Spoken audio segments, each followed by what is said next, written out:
જય જવાન, જય જવાન, જય જવાન.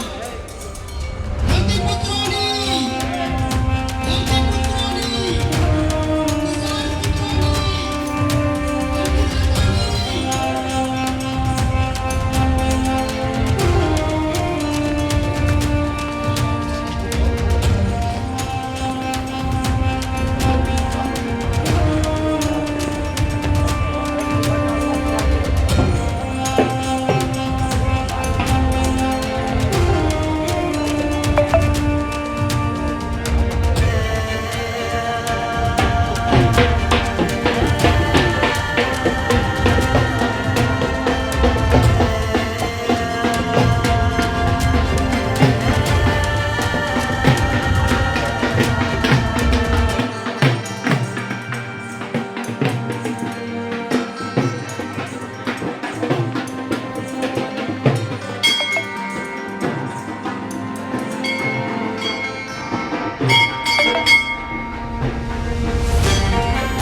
એ 14 વર્ષ સુધી જો ભગવાન પદયાત્રા કરી શકતા હોય તો આપણે બીજા માટે નહીં, આપણે આપણી પીડા માટે ને આપણી વેદના માટે આપણે 14 દિવસ તો ચાલી શકીએ ને. કામ તો બધાને છે, બધાને કામ છે. તો આ જગ્યા એટલા માટે સ્વામિનારાયણ મંદિર છે. ભગવાન નીલકંઠ વર્ણીએ નાની ઉંમરમાં આખા ભારત વર્ષની અંદર પ્રવાસ કર્યો, પદયાત્રા કરી. તો આપણે આપણી વેદના માટે ને આપણી પીડા માટે જો ન ચાલી શકીએ તો બીજું કોણ ચાલી શકશે? એટલા માટે આ જગ્યા આપણે પસંદ કરી છે કે પંચાળાથી શરૂઆત થાય અને પંચાળાથી આ યાત્રાની શરૂઆત થશે. બાકીનો આખો રૂટ લગભગ મોટા ભાગે સોશિયલ મીડિયામાં આપના મારફત આવી જશે. અહીંયાથી યાત્રાની શરૂઆત થાય એમાં આપ સૌને નમ્ર અપીલ છે કે અહીંયાથી બધાએ અખોદર જોડાવાનું છે, અખોદર સુધી બધાએ આવવાનું છે. અખોદર જમવાની વ્યવસ્થા ગામે કરી છે. આપણે બધાએ ત્યાં સભા સંબોધન કરી જમી અને પછી કદાચ કોઈને પ્લસ માઇનસ થોડા, હું તો એમ કહું કે પાણોદર સુધી કન્ટિન્યુ, અને હું તો ત્યાં સુધી કહું કે આમાં તમને બધાને કદાચ જામીન મળશે. 14 દિવસ સુધી મને જામીન મળવાના નથી. તો હું તો એમ કહું કે તમારી પીડા માટે તમારી વેદના માટે તમારે તમારા જામીન રદ કરી દેવા જોઈએ. કામ તો બધાને છે, તમારે છે, એના કરતા મારે 10 ગણું ઓટાળે છે. પાર્ટીની 17 જગ્યાએ સભાઓ ચાલુ છે. પણ મને જેમ જામીન 14 દિવસ સુધી નથી મળવાના એમ તમારે તમારી પીડા અને વેદના માટે જામીન રદ કરી દેવા જોશે.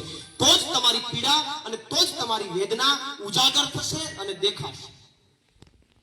બાકી હું ચાલીશ, એની પીડા અને એની વેદના તો લોકો જોવાના છે, પણ તમારી પીડા અને તમારી વેદના એ ત્યારે જ દેખાશે જ્યારે તમે 14 દિવસ સુધી પદયાત્રામાં વગર જામીને ચાલશો. તો અહીંયા જેટલા પણ ઉપસ્થિત છે બધાને નમ્ર અપીલ છે કે અખોદર ત્યાંથી પાડોદર આવો, અને અખોદર સુધી તો બધા ફરજિયાત છે, કારણ કે ત્યાં જમવાનું રાખ્યું છે લોકોએ, ગામ લોકોએ આપણા બધા માટે જમવાનું રાખ્યું છે. બીજી વિશેષ વાત કે પદયાત્રાની જે શરૂઆત અહીંયાથી આગળ દર્શન કરી, રામ મંદિરે દર્શન કરી લીધા, અહીંયા દર્શન કરશું, અહીંયાથી સ્વામી જે છે એ પદયાત્રાનું પ્રસ્થાન કરાવશે. એ પદયાત્રાના પ્રસ્થાન થઈ જાય બાદ માની લો કે જે આ ટ્રેક્ટર છે એ સૌથી આગળ ચાલશે, એમની પાછળ આપણે બધા પદયાત્રા સ્વરૂપે ચાલશું. અહીંયાથી કોઈ પણ લોકો નીકળી ન જાય, અખોદર સુધી ખાસ આવે, કારણ કે ગામ લોકોની એ લોકો કેટલા દિવસથી અખોદર વાળા તૈયારી આપણા બધા માટે જમવાની બધી વ્યવસ્થા કરે છે. તો ત્યાં સુધી બધાએ ફરજિયાત છે. અહીંયા કોઈને આપણે એવું કહેવું ન પડે કે હાલો ભાઈ હાલો, બધું આપણે ધીમે ધીમે બધાએ ચાલતું થઈ જવાનું છે. કોઈ ટુ વ્હીલ લઈને આવ્યું છે, કોઈ ફોર વ્હીલ લઈને આવ્યું છે, તો કદાચ તમે અહીંયા રહેવા દેશો તો એ ચાલશે, તો પાછું અખોદરથી અહીંયા આવવાની વ્યવસ્થા થઈ જશે. તમને એમ લાગે કે લેવું છે તો એક જ માણસ લેજો. હું તો એમ કહું છું કે ન લઈએ તો વધારે સારું છે, અને લ્યો તો એક જ માણસ, નહીતર પછી પાછા 4 જણા ગાડીમાં બેસી જાય પછી એમ કે પદયાત્રા કરીએ છીએ, તો પદયાત્રા નહીં કહેવાય.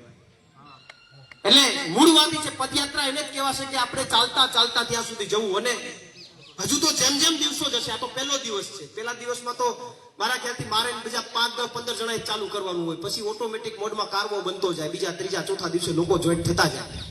પણ હજી તો આ પહેલો દિવસ છે. પહેલા દિવસમાં ચાલશું, લોકો વચ્ચે જશું, આપણી વેદના, આપણી પીડા બધું બહાર નીકળશે, આવશે, લોકો જોશે.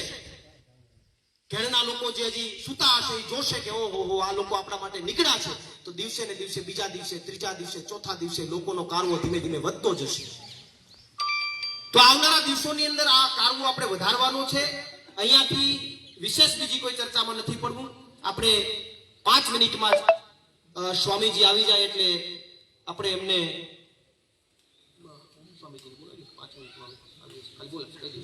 સ્વામીજી 5 મિનિટમાં આવી જાય એટલે દર્શન કરી જે કંઈ પણ વિધિવત રીતે આપણે યાત્રાને પ્રસ્થાન કરશું. એક મહત્વની વાત, જો તમારી પીડા અને તમારી વેદનાને ઉપર સુધી પહોંચાડવી હોય તો બધાએ અહીંયાથી કન્ટિન્યુ ચાલવા માટે નીકળવું પડશે. કદાચ તમારું અહીંયા વાહન હશે તો એની વ્યવસ્થા પાછી થઈ જશે અહીંયા સુધી આવવાની, કોઈ મોટી વાત નથી. કદાચ 5-25 જણા હશે તો એક ટ્રેક્ટર અહીંયા આવીને મૂકી જશે, કોઈ મોટી વાત નથી. બરોબર, અખોદર વાળાનું દિલ મોટું છે. એટલે હું તો કહું કે ચાલીને, કદાચ કોઈને વાહન લેવું હોય તો એક જણો જ, બાકી તમને પાછા રિટર્ન અહીંયા કરી જશે.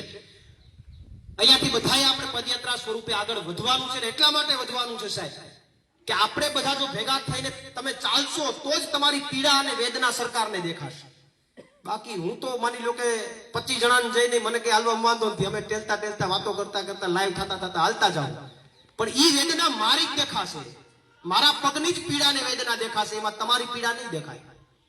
તમારે તમારી પીડા દેખાડવી હોય, તમારે તમારી વેદના દેખાડવી હોય તો તમારે તમારા પગને પીડા આપવી પડશે, ફરજિયાત છે. તો એના માટે આપ સૌ આપણે બધા અહીંયા જોડાયા છે. અને તમારા ગામમાં જ્યારે જ્યારે આવવાનું થશે ત્યારે તો આપણે બધા ગામડાઓની અંદર સભાઓ થશે, ચર્ચાઓ થશે, વાતો થશે, વાર્તાલાપ થશે, બધું થશે. પણ મહત્વની વાત એ છે કે આ મુદ્દો વર્ષો જૂનો છે, આજકાલનો મુદ્દો નથી.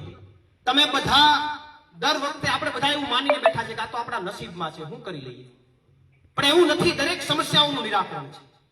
દર વર્ષે તમે ખેડના ખેડૂતો, તમારી મગફળી તમારી સામે, આંખની સામે જતી હોય ને તમે બધા એમને દુખી હૃદય તમારી નજરે જોઉં છું. દર વર્ષે તમારી જમીનની માટી ધોવાઈ જાય, તમે બધા દુખી નજરે જોઉં છો. ક્યાં સુધી આપણે જોશું? આપણી પીડા ને વેદના ક્યાં સુધી આપણે આપણા સુધી જ રાખશું? એને ખુલ્લી કરવી પડશે, એને બતાવવી પડશે, એને જાહેર કરવી પડશે. અને એના માટે આપણે આપણા ખુદને પણ વેદના આપવી પડશે, આપણા પગને પણ વેદના આપવી પડશે. અને એના માટેની આ પદયાત્રાને 14 દિવસમાં હું આપ સૌને વિનંતી કરું છું કે આ પદયાત્રા 14 દિવસ સુધી ચાલતા લાસ્ટમાં મઢડા પહોંચશે. આ પદયાત્રાની અંદર એટલી મોટી સંખ્યામાં જનમેદની આવનારા દિવસોમાં ઊભી કરીએ કે જેમ ખેડમાં પાણીનું પૂર આવે ને એમ ઘેડમાં રસ્તાઓ ઉપર ઘેડના ખેડૂતોનું ઘોડા પૂર આવવું જોઈએ. ઘેડના રસ્તાઓમાં ઘેડના લોકોનું ઘેડના ખેડૂતોનું ઘોડા પૂર આવવું જોઈએ.